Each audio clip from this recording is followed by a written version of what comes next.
Esto es Reivindicando Derechos, un programa de CIMAC Radio donde tu voz es poder y eje de acción.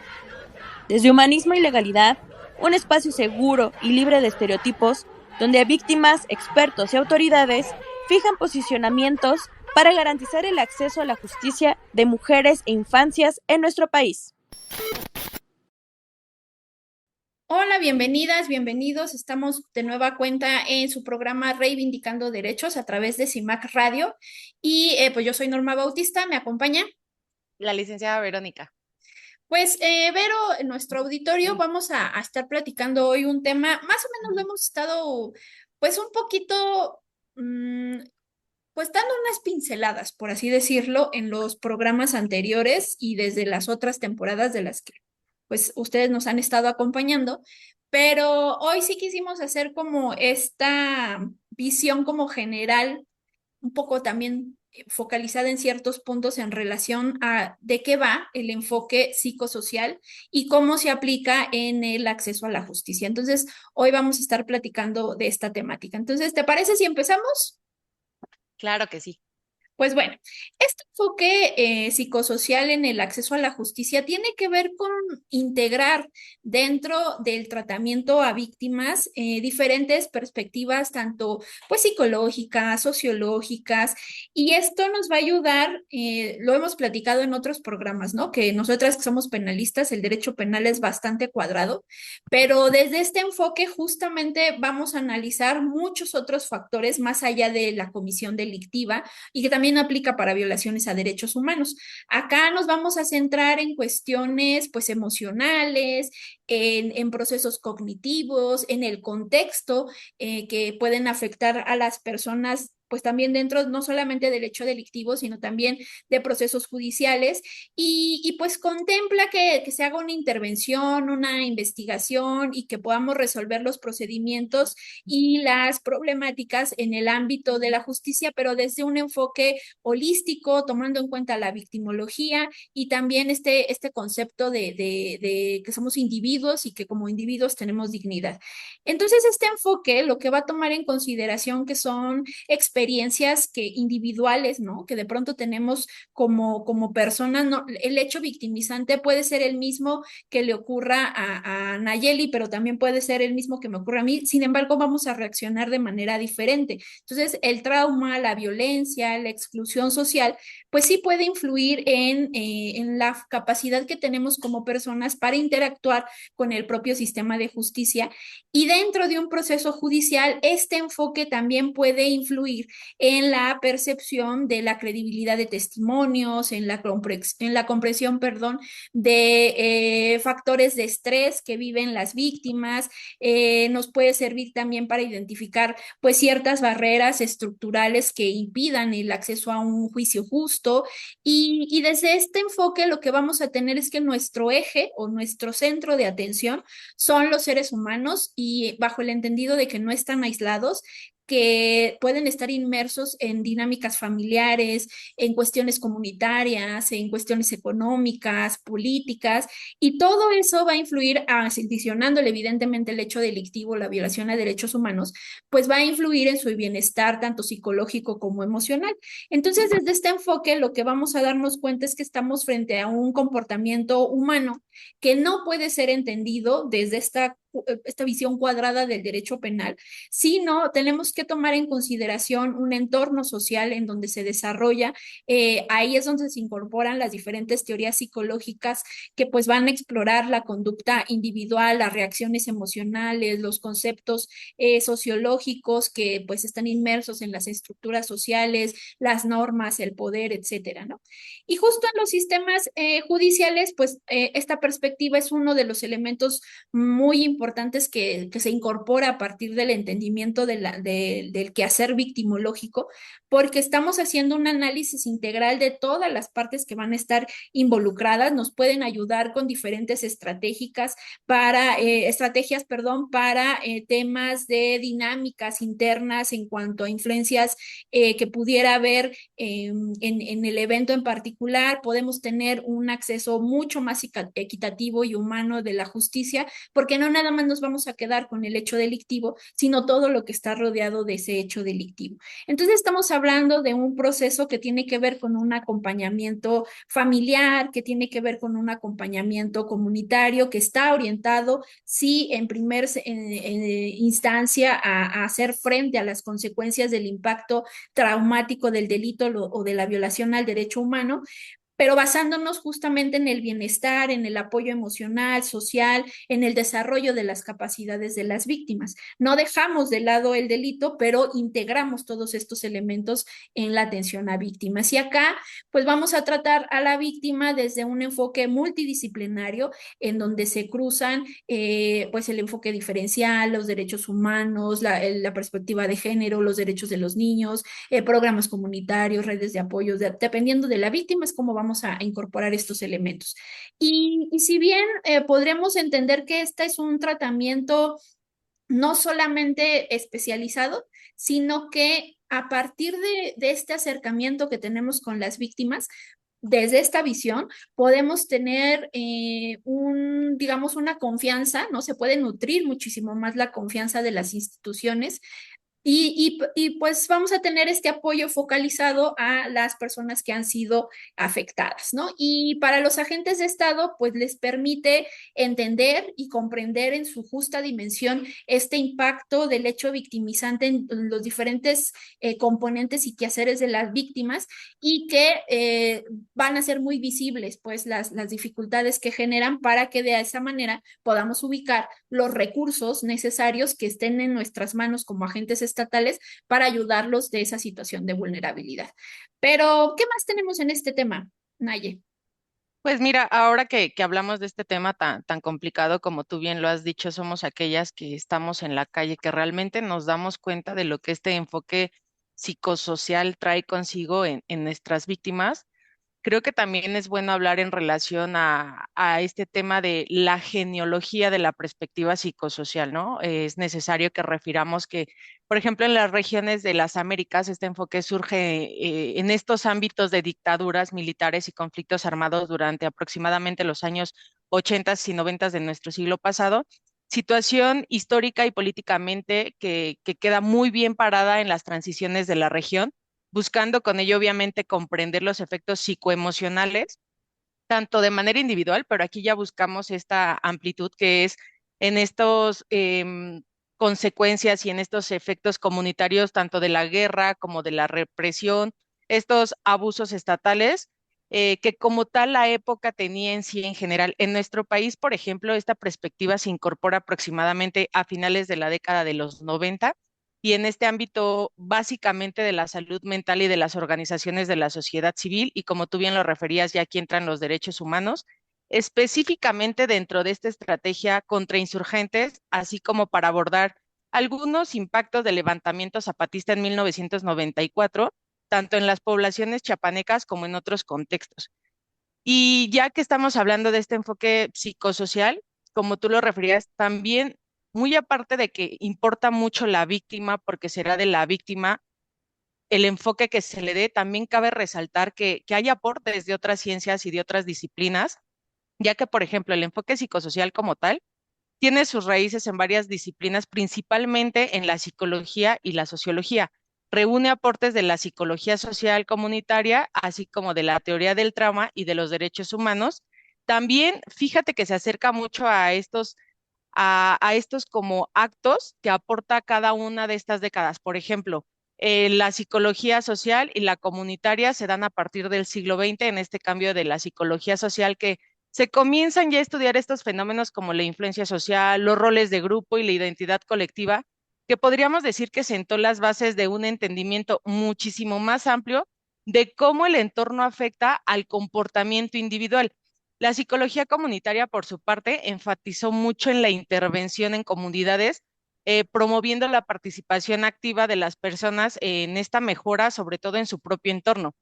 También, por ejemplo, hablando de la teoría del trauma y los derechos humanos por su lado, surgen desde la Segunda Guerra Mundial, ya que el enfoque psicosocial comenzó a tener relevancia en contextos de esta posguerra que hubo, cuando los profesionales de la salud mental empezaron a notar esta importancia de atender los efectos del trauma en víctimas que habían sufrido esta violencia extrema obviamente derivado de la guerra, por lo que se entendió que el trauma no solamente afectaba a un nivel individual, sino que también afecta de esta manera amplia a comunidades enteras. Este desarrollo llevó a incorporar el enfoque psicosocial en intervenciones relacionadas con derechos humanos, especialmente en contextos de conflicto armado y dictaduras.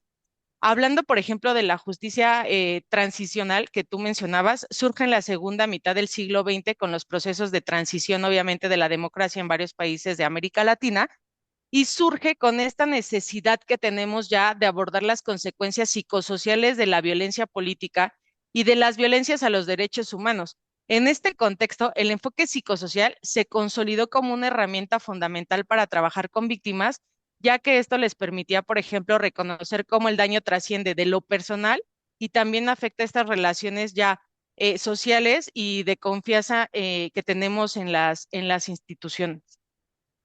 Cabe mencionar que hoy en día el enfoque psicosocial es clave en el trabajo con víctimas de violencia, desplazamiento forzado, torturas y otro tipo de violaciones de derechos humanos. Y también implica situaciones de desastres naturales y crisis humanitarios. No solamente es en estos contextos jurídicos y personales, sino también de lo que nos engloba como comunidad, donde se reconocen ya los efectos del trauma colectivo y obviamente esta reparación comunitaria que tenemos, pero bueno, ya estamos cerca de los tiempos, así que ¿qué te parece si nos vamos a un corte y regresamos?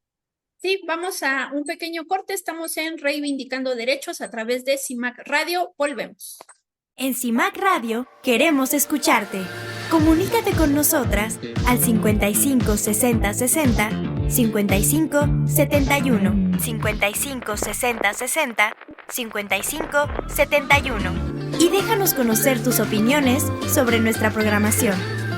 CIMAC Radio, periodismo con perspectiva de género.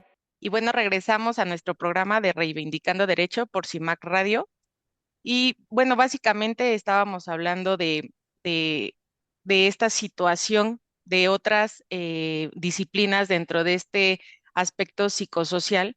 Y bueno, ya como un resumen, basta decir que de alguna manera los antecedentes del enfoque psicosocial reflejan un movimiento progresivo hacia una comprensión integral del sufrimiento humano que combina, si bien es cierto, sí la salud mental con el análisis de los factores ya sociales que vivimos el día al día y que influyen en esta experiencia personal, especialmente en estas situaciones de violencia y de vulnerabilidad.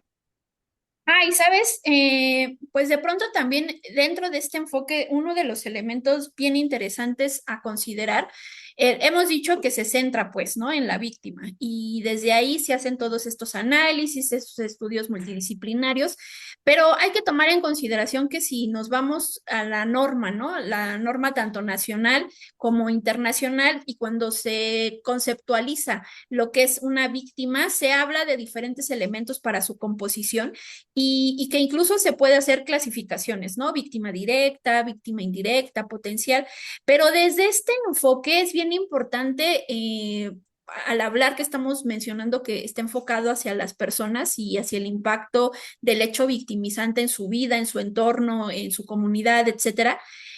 Justamente desde este enfoque, las víctimas, porque todo esto va recopilándose, digamos, historias de vida, ¿no? Y dentro de estas historias de vida, las víctimas de pronto, justamente este término de víctima a veces les hace como ruido, ¿no? Algunas, no estamos diciendo que para todas. Y sí mencionan que es una cuestión un tanto estigmatizante, que de pronto las termina como relegando a una posición de creencia social de que solamente están pidiendo cosas, ¿no? Sin ningún sentido, y que por eso ellas en algunos contextos se llaman sobrevivientes o que buscan otros términos, ¿no? A partir de las comunidades, porque aparte ellas se juntan, ¿no? Por así decirlo. Y a partir de su resiliencia, de su recuperación, dicen, no, quiero salir de esa situación de vulnerabilidad, quiero ejercer mis propios derechos a partir de la información que me va llegando y por eso aquí lo que sí les recomendaríamos es que cuando usen el enfoque psicosocial en el quehacer cotidiano, pues sí tomen en consideración, por ejemplo, este autor Beristain, no generalizar, ¿no? Si las víctimas no quieren ser llamadas víctimas, no las llamemos víctimas, ellas usarán sus propios términos y no trabajar con estas ideas tópicas, ¿no? De referencias hacia las víctimas bajo el entendido de, bueno, yo estudié y yo tengo ese conocimiento, sí, pero ellas están pasando por un proceso, ¿no? Y que si desde ahí, pues tomemos digamos, como las teorías, los insumos, desde la visión de cómo ellas quieren ser tratadas, ¿no? Pero también hay otro movimiento de víctimas, por ahí, disculpen, nos pasó un avión muy cerquita, ¿no?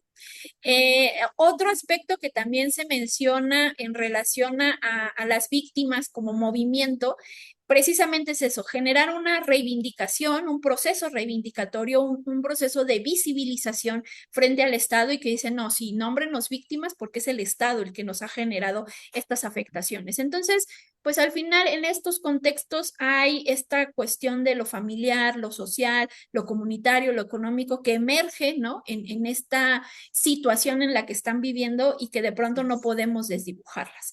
Ahora, ¿cómo incorporamos este enfoque psicosocial en el sistema penal acusatorio? Bueno, sabemos que acá está más enfocado a la oralidad, a cuestiones de transparencia, y sí ha incorporado este enfoque, al menos desde la teoría, a partir de las necesidades que están presentando las víctimas a partir de la violencia, ¿no? En nuestro país, pues desde el 2008 tenemos este sistema de impartición de justicia que ha ido transformándose de forma paulatina y pues pasamos de un sistema completamente inquisitivo a uno adversarial y abierto, ¿no? Esto ha generado que pues integremos diferentes perspectivas, enfoques más humanos y científicos como lo que sería el enfoque psicosocial. ¿Por qué? Porque sabemos que al sufrir un hecho delictivo las personas van a sufrir diferentes impactos, algunos muy profundos, que incluyen cuestiones de trauma, de miedo, de ansiedad, de desconfianza en las instituciones y que necesitamos integrar estos equipos psicosociales en los procesos judiciales para que puedan abordar pues todos estos efectos y que de alguna manera facilitemos la transición, ¿no? O el caminito del proceso judicial a estas víctimas y que puedan tener también uno de los elementos importantes de este enfoque es que puedan tener una participación activa. No es nada más como esta cuestión de protegerlos porque tal vez no conocen, no, es empoderarlos dentro del proceso sin revictimización y que de alguna manera también los agentes estatales puedan comprender de una forma más integral, pues las conductas, las reacciones emocionales de las víctimas, porque también se ha presentado mucho, ¿no? Creemos que las víctimas deben de tener un perfil y entonces siempre tienen que estar llorando. No necesariamente, ¿no? Cada víctima vive su proceso.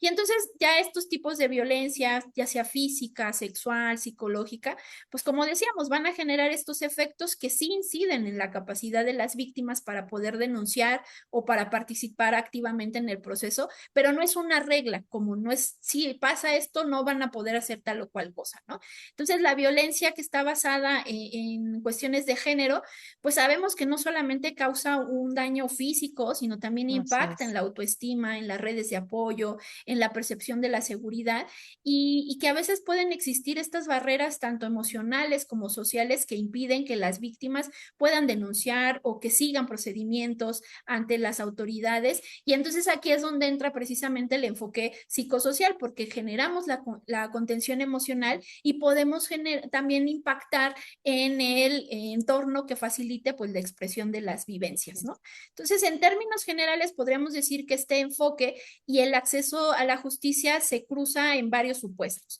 En el tratamiento que darían las autoridades hacia las víctimas al momento que están narrando lo que ha sucedido y que desde ahí podamos identificar las diferentes necesidades y podamos hacer las canalizaciones correspondientes a un nivel interno o interinstitucional.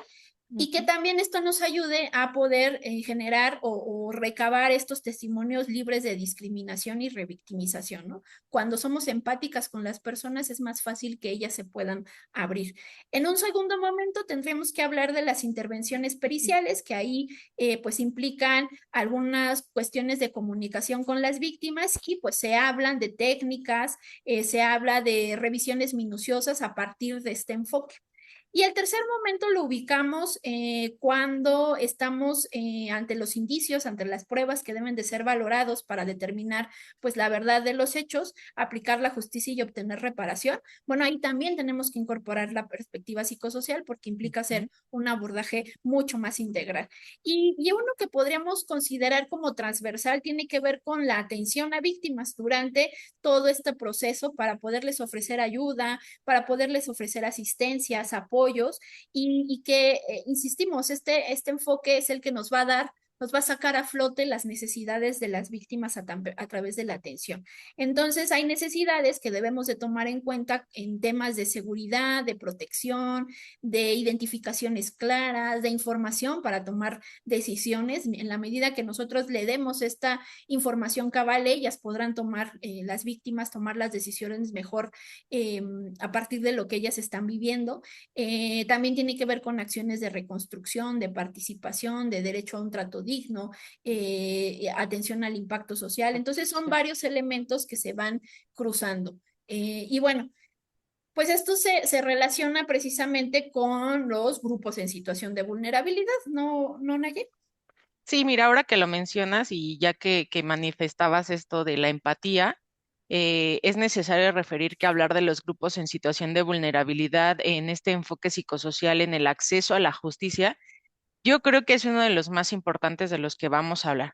Tenemos que recordar que en México los grupos en situación de vulnerabilidad, como lo son nuestras niñas, niños, niñas, mujeres, adolescentes, así como nuestras personas adultas mayores, personas indígenas y personas de la comunidad LGBTIQ+, enfrentan estos desafíos enormes y muy específicos para poder acceder a la justicia, los cuales incluyen, por ejemplo, desde barreras lingüísticas, discriminación institucional, falta de educación y en su mayoría lo que platicábamos de hasta para los pasajes, esta falta de recursos económicos. Debemos entender que este enfoque psicosocial resulta esencial para identificar, pero sobre todo para tratar de mitigar estos obstáculos y debe de ser obligatorio, ya que al incorporar una comprensión profunda de las dinámicas sociales y psicológicas que afectan a estos grupos, contribuye así a diseñar estrategias de intervención que reconocen estas particularidades de cada grupo, logrando promover así un acceso a la justicia más equitativo dentro de nuestro sistema judicial, lo que facilita obviamente el acceso general a la justicia para todos. La perspectiva de género, por su parte, es crucial dentro de este enfoque psicosocial, pues permite visibilizar las desigualdades estructurales que afectan de manera desproporcionada, a las mujeres y a los niños en identidad de género disidentes dentro de nuestro sistema de justicia. Y es a través de este enfoque que se ha logrado avanzar a esta incorporación de protocolos sensibles de género y a esta creación de instancias especializadas de delitos de violencia basada en este sistema de género. Algunos ejemplos son protocolos que se han logrado trabajar con relación a esta perspectiva. Por ejemplo, tenemos el protocolo para juzgar con perspectiva de género, que es de la Suprema Corte de Justicia de la Nación, y el protocolo ALBA. El primero establece lineamientos para los operadores judiciales que puedan incorporar esta perspectiva de género en el análisis y la resolución de casos y busca también erradicar prejuicios y estereotipos de género en estas decisiones judiciales y garantizar que las mujeres y otros grupos en situación de vulnerabilidad tengan acceso a la justicia en condiciones de igualdad. Pero bueno, ya estamos sobre los tiempos, así que, ¿qué te parece si vamos a otra pausa y regresamos? Sí, muy bien. Vamos a una pequeña pausita. Estamos en Reivindicando Derechos a través de CIMAC Radio. Volvemos. En CIMAC Radio queremos escucharte. Comunícate con nosotras al 55 60 60 55 71 55 60 60 55 71 y déjanos conocer tus opiniones sobre nuestra programación. CIMAC Radio, periodismo con perspectiva de género. Bueno, regresamos a nuestro programa Reivindicando Derecho por CIMAC Radio y estábamos hablando un poco de estos protocolos, perdón, que han surgido para trabajar con esta perspectiva de género. El segundo protocolo es el protocolo ALBA y se puede decir que es un mecanismo especializado para la búsqueda inmediata de mujeres, niñas y adolescentes reportados como desaparecidas, el cual fue implementado inicialmente en Ciudad Juárez, obviamente sabemos el fenómeno en el que se vive, y luego en todo el país se establecen medidas para la rápida coordinación entre autoridades de los tres niveles de gobierno con el fin, obviamente, de realizar estas búsquedas expeditas, pero sobre todo efectivas, bajo la premisa de que la desaparición de mujeres en México ya está relacionada con la violencia de género, incluida la trata con fines de explotación y los feminicidios que ahorita estamos tratando de erradicar. También tenemos que ser conscientes de que se crearon estos centros de justicia para las mujeres, que son estas instancias especializadas que deben brindar esta atención integral a las víctimas de violencia de género y ofrecer estos servicios legales psicológicos, médicos y de alguna otra manera, hablando del acompañamiento, es que también se debe de dar este empoderamiento tanto personal como económico a las mujeres que han sufrido la violencia de género. Por otro lado, tenemos ya también fiscalías especializadas en delitos de violencia contra las mujeres, con el fin de investigar de manera más concreta y perseguir delitos relacionados con esta violencia de género que ahorita en nuestro país va creciendo, ¿no? Como el feminicidio, la trata con fines de explotación sexual, la violencia familiar y las agresiones sexuales. Es decir, en términos generales, para cada grupo en situación de vulnerabilidad, se ha tratado de realizar un esfuerzo para contar con protocolos y lineamientos de atención que nos permitan entender, como tú bien lo decías, Norm, estas particularidades de cada uno en su caso concreto. Pero ya que estamos hablando de estos temas en especial, ¿qué te parece si nos hablas un poquito sobre esta importancia de la mediación y la resolución alternativa de los conflictos que tenemos? Sí, porque sabes, dentro de esa temática también podemos incorporar el enfoque psicosocial. Recordemos un poquito que la justicia restaurativa, como parte de una resolución alternativa de conflictos, lo que vamos a buscar aquí en mayor medida sí es solucionar el conflicto, pero también pues reparar el daño que se ha ocasionado y aquí va a haber un diálogo entre la víctima, entre el agresor o incluso se puede incorporar a la comunidad. A diferencia de la justicia tradicional, que pues estaba basándonos más en la cuestión del castigo, de la forma de pues sí, como de pronto solo castigábamos y no necesariamente volteábamos a ver a la cuestión de la reparación del daño. Pero en la justicia restaurativa sí estamos desde un enfoque, claro, mucho más trabajado, ¿no? Ahorita nosotros aquí en el país tenemos esta justicia que se ha incorporado, pero aunque ha tenido avances importantes, todavía no ha permeado como quisiéramos a nivel social, ¿no? Pero desde aquí estamos hablando de cuestiones de reconciliación, de entendimiento, buscando la reintegración social de las partes involucradas. Claro, esto también tiene que ver con que hay ciertos delitos que pueden caer en la justicia alternativa y otros que por su gravedad sí o sí tienen que seguir el procedimiento penal común, ¿no? Pero acá lo que estamos diciendo es que no solamente importa la sanción, sino que también es importante atender las diferentes necesidades, tanto emocionales como sociales, de víctimas, pero también de Así es. agresores, y que a veces la sanción pudiera generar más daños a un nivel individual, comunitario, sistémico. No estamos diciendo que sí o sí va a ser la panacea de la Ujú. solución de conflictos penales, no, pero que sí a partir de esta inclusión pues se ha ocupado, por ejemplo, en temas de violencia intrafamiliar, aunque en algunos contextos no se permite la mediación en contextos familiares, ¿no? Por toda esta cuestión de asimetrías de poder, pero también se ha usado en cuestiones comunitarias, conflictos comunitarios o en delitos cometidos por personas adolescentes, se ha ocupado también en temas de cuestiones de violencia digital y no es porque los medios alternativos sí o sí entren de lleno, sino que son una parte cuando estamos hablando de salidas alternas, suspensión condicional del proceso y demás.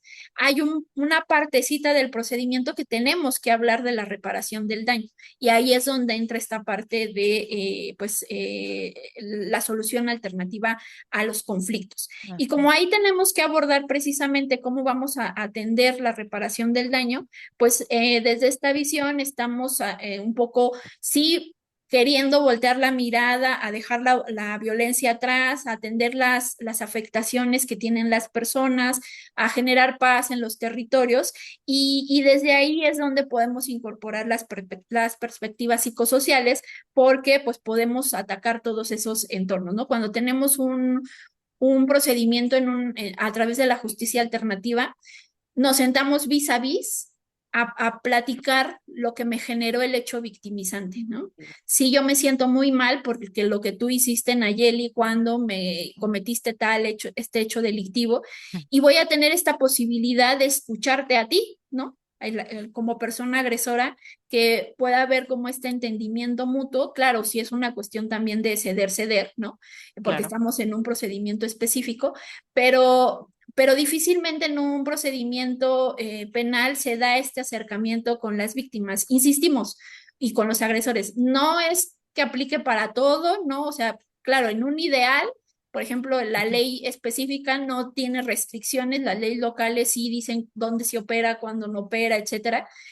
Pero sí también a un nivel social tenemos que trabajar muchísimo porque todavía seguimos entendiendo a las comisiones delictivas como una cuestión que no se puede mediar o que sí o sí se va a solucionar con la sanción. Y a lo mejor desde la visión de la reparación del daño, desde este enfoque psicosocial, pues pudiéramos lograr otros tipos de entendimientos.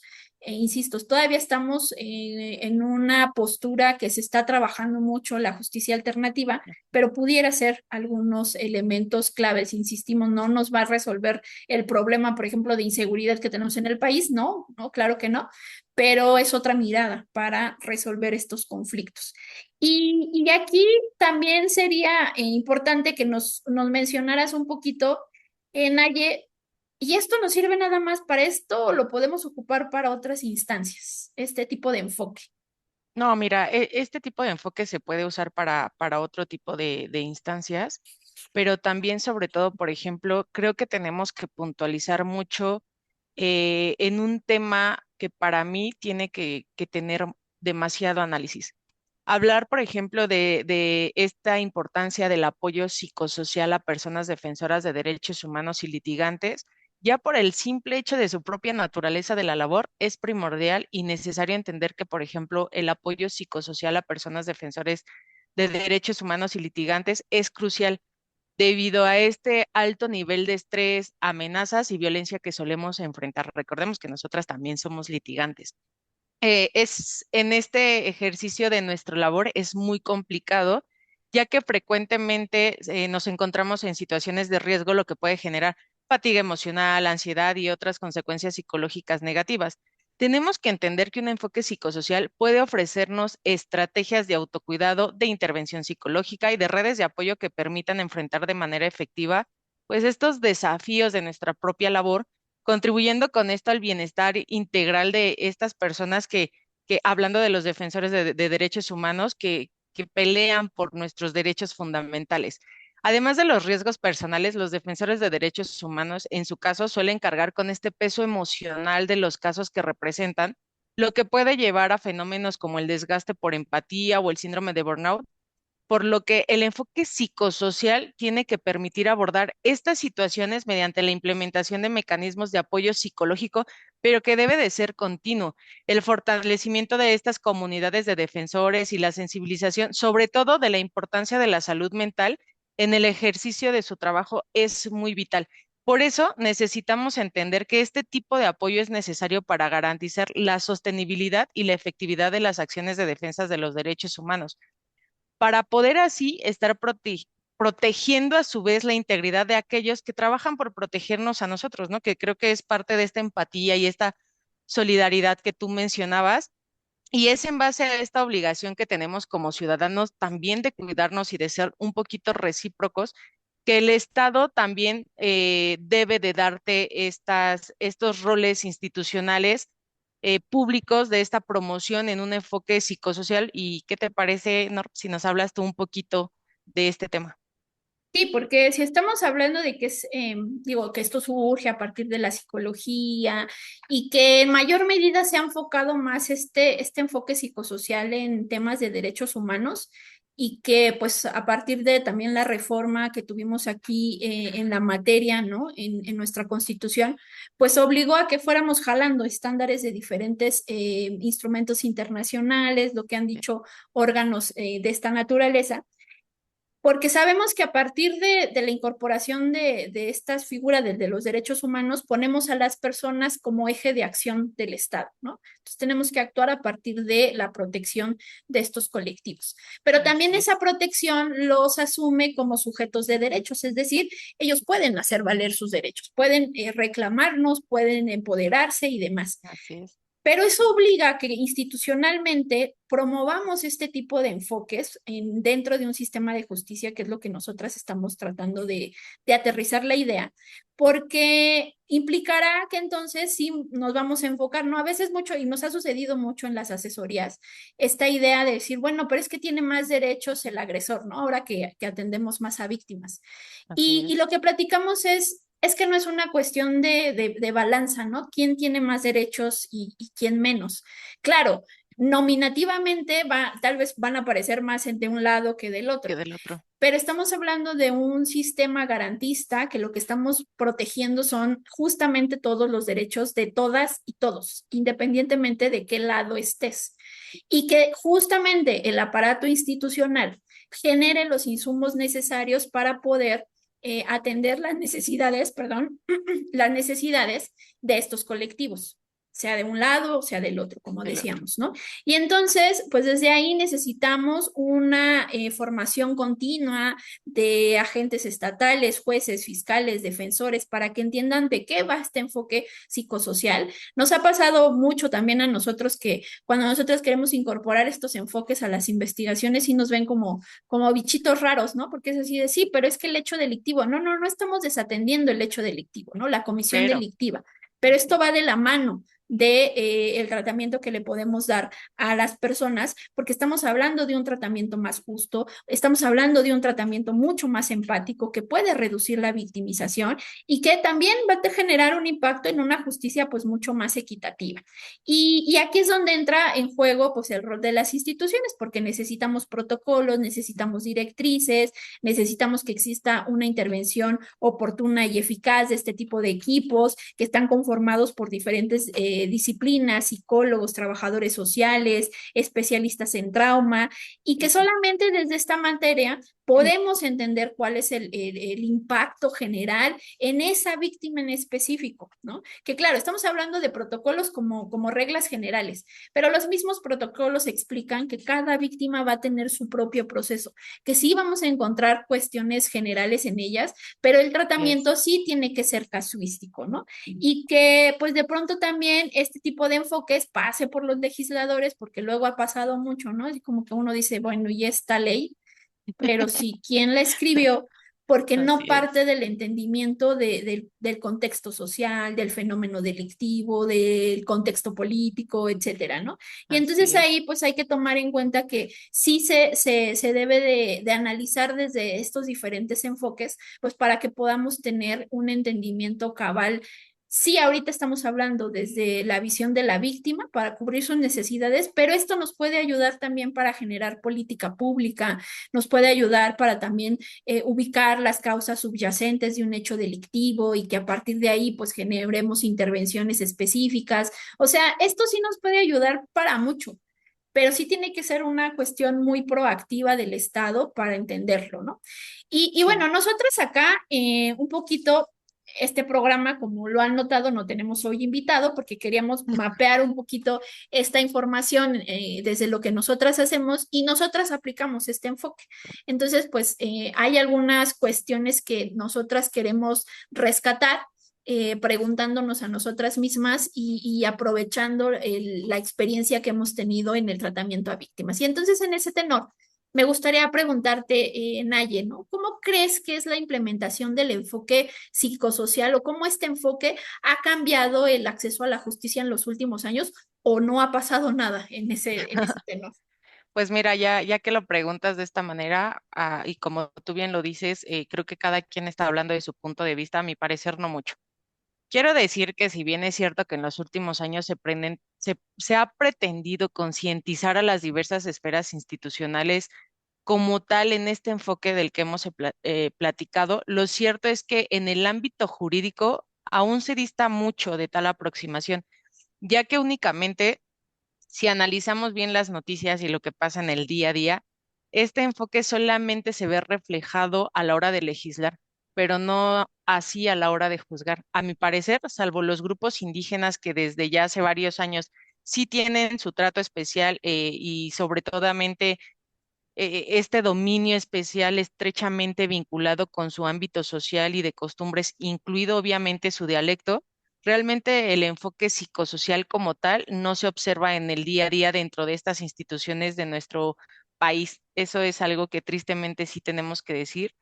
Lo que para mí trae como resultado este problema del que ya hemos hablado de la revictimización hacia las víctimas, porque no tenemos esta empatía, porque como tú bien lo dices, no tenemos esta generalidad de este contexto social del que sí deberíamos como autoridades entender si es cierto, sí tenemos un delito, pero muchas veces nosotros les hemos dicho, muy aparte de la conducta que para nosotros se refleja al momento de realizarse, qué pasa en todo nuestro alrededor, ¿no? ¿Qué pasa con estas víctimas que después de, de haber sufrido algún delito, ahora tienen que dejar sus domicilios, su lugar, sus cosas, salir huyendo, o ya en su caso es salir huyendo, porque muchas ya no salen ni de sus domicilios, ¿no? Pero bueno, ya hablando de nuestro día a día, como lo venimos haciendo. ¿Tú cuál crees que sea, Norma, estas principales barreras psicosociales que enfrentan nuestras víctimas, sobre todo al intentar acceder a la justicia en nuestro país? Pues mira, en un primer momento yo consideraría que no se analiza de forma global cómo genera un impacto negativo en la vida de las víctimas, ¿no? Solo nos quedamos con la cuestión de se cometió el hecho delictivo y ahí nos quedamos. Y Así lo es. hemos vivenciado con las atenciones que nosotras damos, porque, por ejemplo, tan solo para una cuestión de ir a checar un expediente, ¿no? Sí, pero resulta que la víctima vive ya más cercano a Cuernavaca, o sea, ya es, digamos, como la fronterita, ¿no? Entre Cuernavaca y Estado de México, y entonces hay que ir hasta Toluca a checar el expediente. Entonces, esas Ujú. cuestiones, y aparte es así, y a las 9 de la mañana es tu cita, ¿no? Que por Sí, supuesto no nos van a atender a las 9 de la mañana, pero creo que mucho esta falta de empatía de los servidores públicos, de entender, no sé si es una falta de deshumanización, ¿no? Que a veces pues también los entendemos que tienen cargas excesivas de trabajo, pero no son expedientes nada más, son historias de vida. No es la así víctima en es. particular que perdió la vida o la víctima que está desaparecida, sino es todo ese entorno que ha generado afectaciones. Y si no nos sentamos a platicar con las víctimas, a lo que nos cuenten de pronto cómo ese evento en específico ha afectado todo su alrededor. Y si desde ahí no logramos hacer las canalizaciones, porque no nada más es una cuestión de empatía y sentarme Y escucharte. y escuchar, sino porque es nuestra obligación como agentes de Estado, porque a partir de ahí es donde vamos a lograr hacer las canalizaciones. Si me estás Así diciendo es. que te tardas 3 horas en llegar a la diligencia y que no tienes dinero, bueno, entonces yo ya sé que hay una comisión de atención a víctimas que te puede ayudar en traslados. Si me estás diciendo que a partir del hecho victimizante tienes pues secuelas psicológicas y que no te da miedo salir y demás, entonces tú ya sabes que la tienes que canalizar al área psicológica. O sea, no nada más es una cuestión, parecería, ¿no? Que lo queremos englobar en un tema netamente de estoy perdiendo mi tiempo en una No. entrevista donde yo nada más quería saber circunstancias de tiempo, modo y lugar.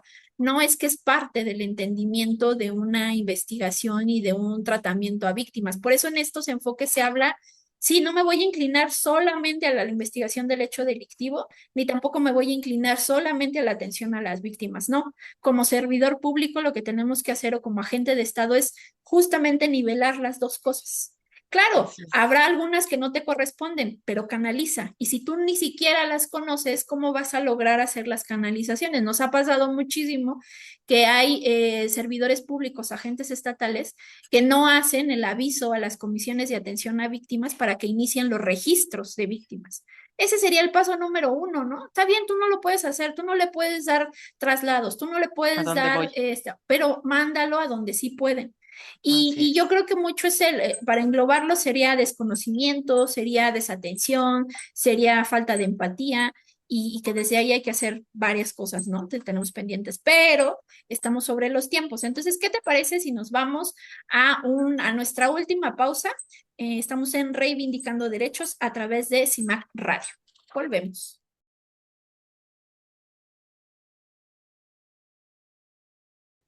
Volvemos a su programa Reivindicando Derechos a través de CIMAC Radio. Estamos hablando del enfoque psicosocial en el sistema pues De penal, acceso. ¿no? En el sistema Ujú. que tiene que ver con el acceso a la justicia.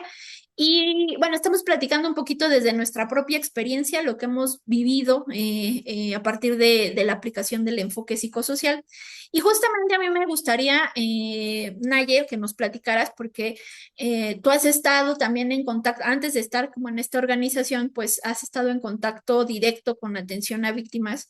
Y yo creo que hoy día sí ya podemos decir, bueno, sí tienen capacitaciones los servidores públicos, ¿no? Los operadores del sistema de justicia, pero ¿qué les falta para que puedan comprender mejor los impactos psicosociales que se presentan en los casos judiciales?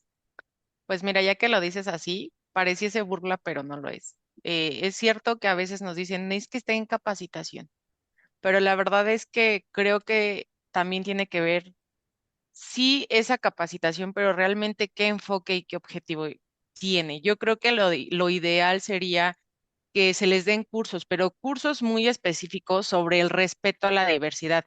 Y con ello, pues que sí tengan actividades didácticas, pero a mí me gustaría que fueran enfocadas directamente a casos en concretos para que esto les permita orientarse como autoridad y como juzgadores respecto a este trato y apoyo de la diversidad social en todos nuestros aspectos. Creo que también es muy necesario que emprendan estas mesas de trabajo que nosotros hemos tenido con algunos gobiernos en contextos de algunos asuntos específicos, pero en este caso deberían de ser que involucren diferentes sectores de la sociedad, en particular de la jurisdicción de cada autoridad, volvemos a lo mismo. Es decir, como un tipo de muestreo real de la sociedad, por decirlo de alguna manera, sobre el cual se tenga esta injerencia directa y personal, entendiendo que todo lo que acabo de mencionar debe de ser siempre protegido y regido por estos derechos humanos que tenemos como personas en general. Bien lo decías tú, a veces nos dicen que tienen cursos y cursos, pero nosotros llegamos cada día a la fiscalía o nosotros llegamos al Ministerio Público y ves esta falta de empatía, como tú bien lo decías, están deshumanizados. No sé si sea por este tiempo que llevamos, que al final hablábamos ahorita antes del corte de estas secuelas, ¿no? Que uno se deshumaniza, que uno pierde el enfoque, que uno deja de sentir y lo vemos como lo platicábamos en un programa pasado, que es ya solo te veo como un número, ¿no? Yo soy una MP, hoy atendí a 10 personas, no sé qué inicié, no sé cómo la inicié, ni siquiera sé a dónde te direccioné, ni siquiera sé si te hice una entrevista sin revictimizarte, pero yo ya cumplí porque cuando yo entregué mi guardia, yo entregué que hoy atendí a 10 personas. ¿En qué contexto? No lo sé. Entonces creo que es parte integral el sí cursos en relación a casos, sí cursos en relación a leyes, sí cursos en relación a protocolos, pero sí cursos de empatía, sobre todo de una comunicación asertiva. Creo que eso sería lo correcto, ¿no? Pero bueno, ya aprovechando tu experiencia dentro de esta lucha de derechos humanos y de también este trato con víctimas, me gustaría saber para ti cuál es tu experiencia en el acceso a la justicia, pero a través de este enfoque psicosocial. Pues mira, eso yo creo que nos trae un poco a cuenta de lo que hacemos aquí en Humanismo, ¿no? Nada más que sí quisiera como contextualizarlo un poquito más. Yo tengo este acercamiento con el enfoque psicosocial a partir de trabajos que estuve llevando a cabo con el Movimiento por la Paz, con Justicia y Dignidad. Ahí estuvimos haciendo un proyecto con una organización Porticus, si mal no recuerdo, en donde justamente de lo que se trataba es aplicar el enfoque psicosocial en las asesorías a víctimas. Era un proyecto pequeñito que duró poquito tiempo e incluso hicimos un manual en donde pues era recopilar la forma en cómo documentábamos los casos, cómo dábamos la asesoría, y más allá de dar la asesoría per se, que eso es, digamos, como el plus que tiene este enfoque es, sí te voy a explicar, sí te voy a decir qué vamos a hacer, sí vas a tener un acompañante en el ámbito legal, pues, pero yo te voy a enseñar cómo hacerlo. No porque voy a dejar a un lado mis funciones como asesora jurídica o Así es. como defensora, no, sino que de pronto, si yo no estoy, tú te puedas defender solo.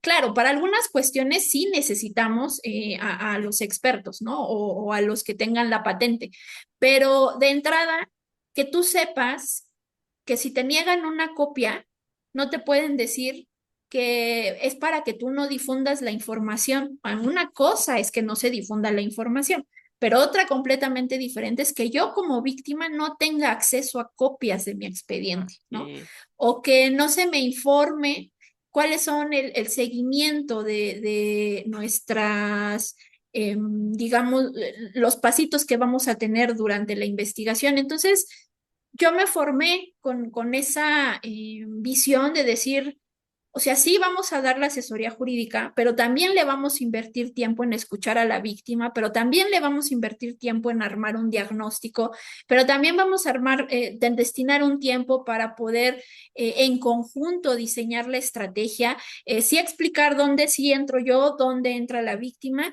Y una parte muy importante que hacemos, y eso sí es lo que ya jale para acá, para humanismo y legalidad, es sí o sí tenemos una sesión con las víctimas las veces que sean necesarias, todas las veces que sean necesarias, para explicarle cuál es el procedimiento. Obviamente en los términos que ellos puedan entenderlo, obviamente bajamos esa información, obviamente hacemos notitas y eso es la única parte, ¿no? Que de pronto podemos rescatar en el sentido de que las propias víctimas se empoderan. Porque cuando tú le explicas que es un auto de vínculo, que es una audiencia, ¿no? De De control, vinculación. cuando tú le explicas que es una investigación complementaria, cuando tú le explicas que es una investigación inicial, cuando tú les explicas cuándo llegar al juicio oral, cuando las asesoras para una audiencia, ¿no? Justamente a partir de ahí ellos van a tener ese acercamiento al proceso de manera directa, pero también les podemos decir, a ver, usted haga su propio escrito.